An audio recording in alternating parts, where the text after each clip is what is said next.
धुनीबेसी नगरपालिका ward number 1 बस्छु म। मेरो नाउँ ध्रुवप्रसाद उप्रेती हो। कति वर्ष पुग्नु भयो बुवा? म 76 वर्ष पुगेँ सर। हजुर, अब यो पहिला चाहिँ सिसडोल बन्सरे डाँडामा फोहोर ल्याउनु भन्दा अगाडिको यो ठाउँ कस्तो थियो, अहिले कस्तो भयो? यो कलकल बग्ने कल्पु खोला पनि थियो है? कोल्बु खोला छ सर, कोल्बु खोला छ, अहिले पनि बगिरहेछ। तर यो कोल्बु खोलाको पानीमा गएर टेक्न कोही हुँदैन।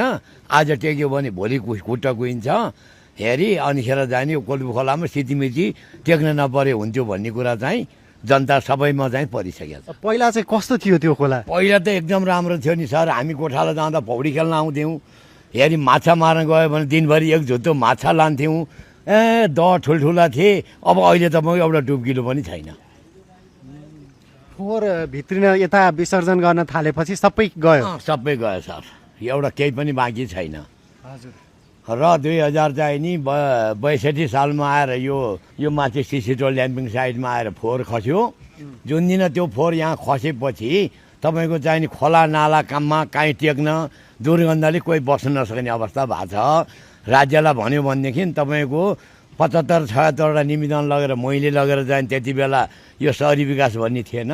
हो यो तपाईँको चाहिँ नि पुलचोकमा चाहिँ पुलचोकमा बस्थ्यो चाहिँ नि यो स्थानीय विकास मन्त्रालय भन्ने, त्यहाँ लगेर जतिवटा चाहिँ निवेदन थियो। निवेदन दिएपछि हामी निवेदन दिएर आउँथ्यौँ। एकछिन पछि त्यो कागज यहीँ सिसोल आइपुग्थ्यो थियो। त्यहाँ त्यो निवेदन पाइँदैन सर।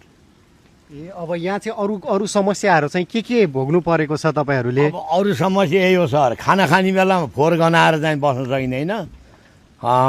खोलामा गयो टेक्न सकिँदैन हेरी। अनि काठमाडौँ जानु पऱ्यो भने एउटा चाहिँ तपाईँको फोहोर गाडी आयो भनेदेखि फोहोर गाडीले मान्छे बोक्दैन। र यहाँका समस्या भनेको राज्यले कुरो लगेर सुनायो, राज्यले उ गर्दैन।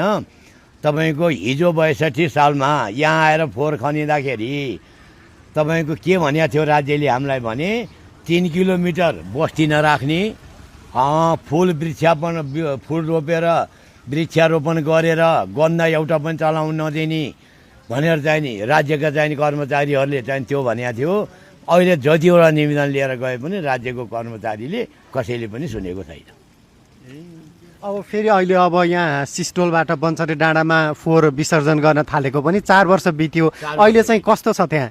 त्यहाँ पनि त्यस्तै छ सर। त्यहाँ एउटा चाहिँ नि काहीँ फोहोर पुरिएको छैन। हेरी 300वटा गाडी अहिले गएर हेर्ने हो भने त्यहाँ 300वटा गाडी लाइन बसिरहेको होला। राज्यले फोहोर खन्याउन सक्दैन। अनि त्यो फोहोर कुहिएपछि फोहोर गनाएर यहाँ बस्न सकिँदैन। हजुर। अब यहाँ पहिलाको